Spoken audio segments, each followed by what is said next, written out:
Okay, we're live. Good morning, lady bosses. I was actually seconds late today. Had to real quick use the facilities and I came back and it's like, holy crap, it's after 10. So here I am. So how are you today? Southeast Pennsylvania. Oh my gosh, are we having some gorgeous fall weather? I am enjoying every bit of it. But it's always weird. People post all these funny memes about, what the weather's going to be today. And this is typical fall in Pennsylvania. I mean, you wake up and it's totally winter. And then, through the day, it starts to feel a little like spring. And then it feels like the dead of summer in the afternoon. And then at nighttime, it feels like fall again. So crazy weather, but I, for one, am loving it. Good morning, Kitty and Melissa. I'm not sure who else is here. We've got 5 people on already and I can't see everyone, but good morning, everyone. Okay, it's 10:01. It's after 10:01 and 10:01 and we got 5 people. We're going to get started. So the theme today is don't give up. And again, this is the second time that my theme has been inspired by the book that's called The Greatest Salesman in the World by Og Mandino. And anyway, scroll number 2, which technically scroll number 3 is what I'm on, which you'll get if you read the book. But it's, I will persist until I succeed. Now, the graphic that I used to advertise the Facebook Live today was a graphic of a little toddler walking. And little toddlers walking, hey, good morning again, Linda. Toddlers walking, we know what that's like. They're learning to walk. The reason I illustrated it that way and wanted to talk about this is because the lack of persistence is not something we're born with. It's something that, yeah, Kitty, you read the book. It's awesome. It's something that develops as we get older. Because think about it. If we had everything we knew today when we were a toddler and we fell thousands of times before we learned to walk, would anybody on the planet be walking? Think about it. After 20 times, probably most of us would say, screw it. I'm just going to let people carry me for the rest of my life. This is not worth it. Every time I fall, I've got to get back up. But toddlers don't know anything about that. They don't know anything about that. They just are naturally persistent and they just keep doing it until they can do it. So why do we lose it? Why is it something that disappears as we get older? Well, I did a little research and probably the biggest reason that we lose that is because as we're growing up, we're taught to shy away from things that are really difficult. And think about it, even as we get into adulthood, we say work smarter, not harder, right? So let's make things easier and easier and easier. And as a result, again, you're training your brain to do things easier. And we've talked about this before, but then your brain goes into protective mode. Then your brain is like, okay, no, we're only happy if you stay in your comfort zone. Because if you leave your comfort zone to do anything different, we don't know what's going on, but it might be dangerous. So we're going to protect you and try really hard to keep you right in your comfort zone. So it becomes a protective thing. But the good news is that persistence can be learned. So it is something you can change and you can learn. And the way you can learn it is to focus on the feeling you're going to have when you finally achieve that goal or you get to the end of that road. Focus on the feeling that you're going to have when you achieve that, as opposed to the feeling that you have while you're doing the action steps and doing what you have to do to get there. So, some of the key points about persistence that are really important to know. The most important thing is obviously the prize or the goal is at the end of the journey. Now, the bad news is you have no idea how long that journey is, right? It could be a day, it could be a year. You have no idea. But the big deal is that the day that you feel like you just can't do it anymore is the very day that the very next step, the very next corner you might have turned might land you at your goal. You don't know because you don't know how far it is. You don't know how close you are. So you can't give up because it might be right around that next corner. You don't know. And here's something really important to think about and know. Everybody's journey is different. If your goal is a business goal, like I want to achieve this much in sales by the end of the year, your journey is not going to be the same as mine and it's not going to be the same as Sally's. Okay. Everybody's journey is going to be different. A very charismatic woman who's like a fabulous salesman and who's got a fabulous loving personality and everybody's drawn to her. her turnover for business, she might close 1 out of 5 people she talks to. And then you might have somebody else who's an introvert and just doesn't want to go out and talk to anybody. Or maybe not an introvert, but just somebody who's shy and has a hard time talking to people. They might have to, and they might not be a kind of personality that just attracts like Sally. So that person might have to talk to 50 people before they have one turnover. So everybody's journey is different.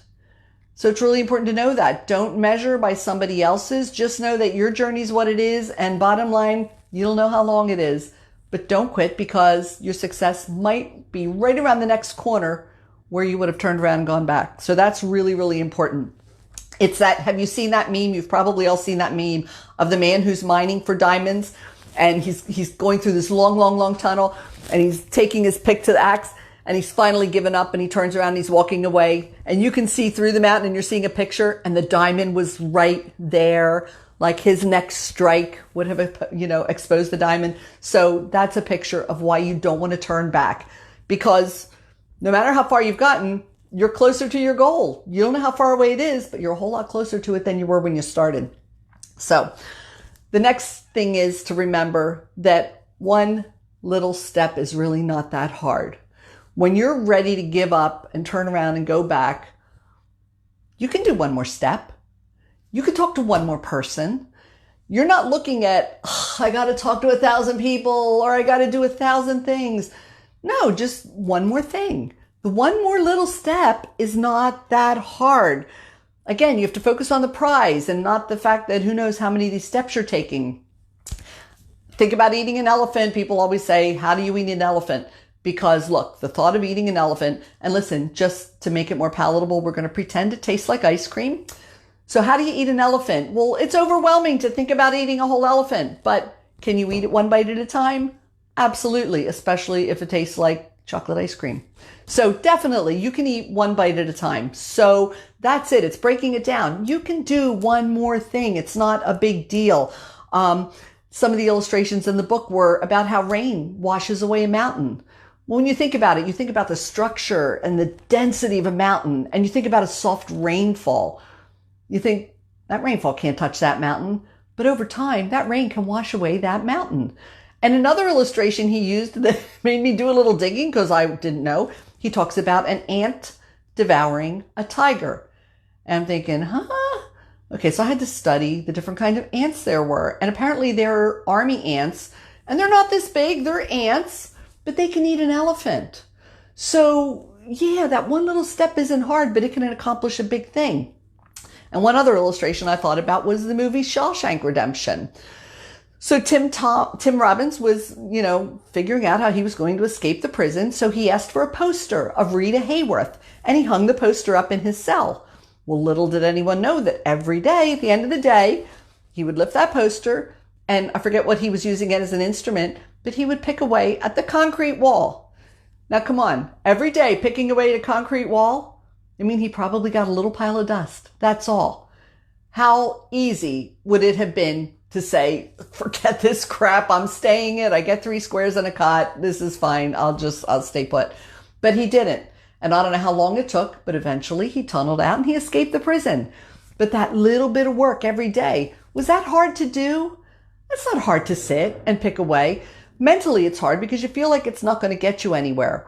But every single thing you do is getting you closer to your goal. So again, make your focus be how good you're going to feel when you achieve what you want at the end of it all. And that's an important factor, is realizing that whether you're in sales, every single person that says no, for one person it might only take 5, for another person it might take 50. But every single no you collect is getting you closer to someone who's going to say yes. Every no you get about your mastermind class that you want to promote gets you closer to the person who's ready for it. Because look, we all attract a different tribe. We all attract different people. People who want to take a mastermind class with me might not be the same people who want to take one with you, but you will find your tribe. You will find the people who want to say yes if you just persist. And then a very important final fact about just, the different key points about persistence is when you hit that yes, when you round the corner and whoa, there's the Emerald City. when you finally see the realization of that goal, don't let that success lead you into complacency, because complacency is the foundation for failure. Think about it. You're dieting. You just lost 15 pounds. You hit your goal. You're so excited. You have a jelly donut. That's not what you do. You talk to 20 people. Somebody finally said yes. So you go on vacation. You don't talk to anybody, or you just sit back and don't do anything. No. Let that fuel you to keep doing the thing that brought you that excitement, because then it's only going to fuel more excitement. Oh my gosh, somebody said yes. Let me talk to 10 people today. Oh my gosh, stay on that same course, but don't get complacent. You lost 15 pounds. Yay. Oh my gosh, what can I do? Let me keep going, because maybe I can lose another 5, or maybe I want to start exercising now because I feel so good. Let it fuel you to do more of the good things, but don't get complacent. It's so easy to just I won. I'm going to rest on my laurels. I don't want to do anything else. Be very cautious that doesn't happen. So the applications in your life, okay? We touched on professional, but then we touched on your health. They're personal too. But in the professional sense, really consider changing your focus. Instead of focusing on feeling the feeling of satisfaction and fulfillment when you reach a goal, change that focus to feeling the satisfaction and fulfillment for just doing your action steps. Because bottom line, you have no control over the goal. You have no control over whether it's going to take you talking to 5 people or 100 people before somebody says yes. What you have control of is talking to people. Number 1, you're branding yourself. You're getting the word out there so more people know what you do. And number 2, you've collected all those no's, which is only getting you closer to a yes. So focus on the action steps instead of driven. Be action driven, because that's all you have control of. So actually make a game. We used to do this in my health coaching practice. We called it collecting no's. Make it a game that I'm going to collect 100 no's. I need to talk to people and write down that I had 100 people say no to me. That's awesome, because it's forced you to talk to 100 people, and it's just moving you that much closer to somebody who's going to say yes. Now, I think about this in the realm of parenting too. That really jumps right up at me when I think about persistence and not giving up. Excuse me. Because whether you had asked me 47 years ago or today, what is the hardest thing? What do you think was the hardest thing about parenting? I would tell you in one word, the hardest thing about parenting was consistency. Think about it. You've got a 5-year-old sitting at the dinner table. And you say, you are not getting up from the table until you eat all your dinner. And they scream and they flail and they throw their bodies on the ground. And, you can deal with that, and you can stick to your guns for about 5 minutes. And then it's just too freaking exhausting. So you give in, right? Okay. The thing that made this the hardest for me was my second born, who was my strong-willed child, who was a son, who was my first son. And he was really strong-willed. If you have a strong-willed child, they are constantly pushing your buttons. They're constantly seeking attention, constantly being bad. And I can remember when he was 2, that it was about 2. It was about 2 when he went into his big boy bed. Well, he wouldn't stay in his bed. And it would crack me up, because we'd be sitting in the dining room, and here he'd come walking in, and he'd come down with his pillow. He'd have his pillow over his face. And honestly, 2-year-old mentality, I know that he really believed that if he couldn't see us, we couldn't see him. So we had no idea that he'd gotten out of bed. And I would take him back up, and I would take him back up. And yes, it was, don't shudder about this, but it was the days of spanking too. And if it makes you feel any better, spanking was very intentional. We didn't just randomly beat our kids. At least I didn't. It was very intentional and done for the good of the child, right? So anyway, thank goodness. My husband and I, he was watching a Phillies game one night, and we were watching it in bed. And thank God we're in bed, because it was the night that GJ was not going to stay in bed. So he got out of bed. I spanked him. I put him back in bed. I counted, and I did that 25 times. And guess what? He never got out of bed again. So your kids might be already grown. That might not be an issue anymore. You might have grandkids. So you might be able to, I'm not saying the spanking, but I'm talking about consistency. And here's the reason it's so important with kids. It's important for everybody, but it's so important with children, because children, like everyone, feel safer with boundaries. Look, you've got a 2-year-old or a 5-year-old. This whole world is a brand new place to them. Life is brand new to them. They need to feel safe in this world, in this existence. And if the grown-ups in charge of them win the battles, how safe are they going to feel? You got to be bigger than them. You got to be stronger than them. You have to win. If you don't win and they win, they don't feel safe.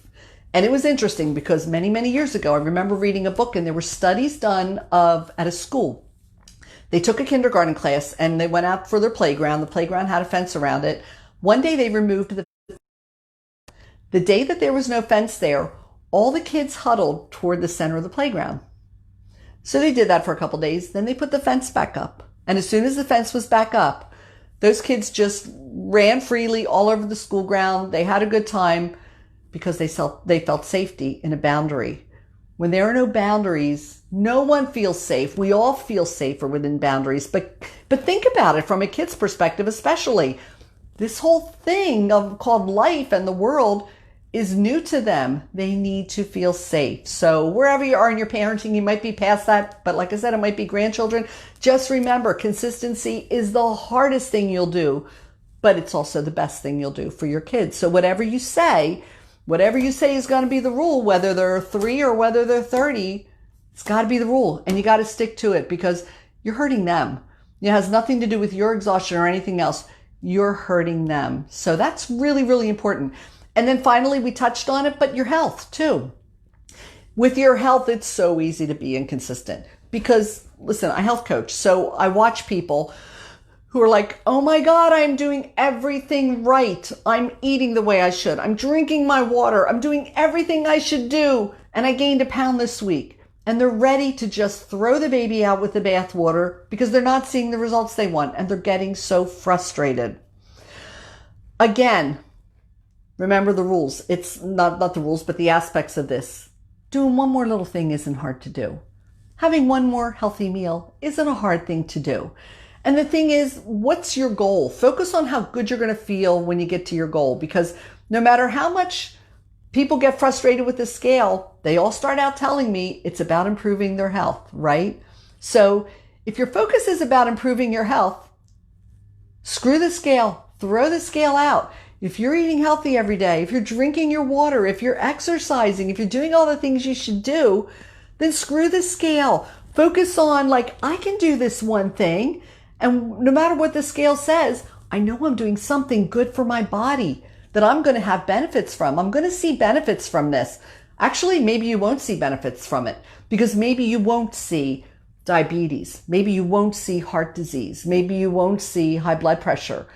Maybe you won't see all these things, but it's because you're making healthy choices. So don't let this one little thing called a scale sabotage that.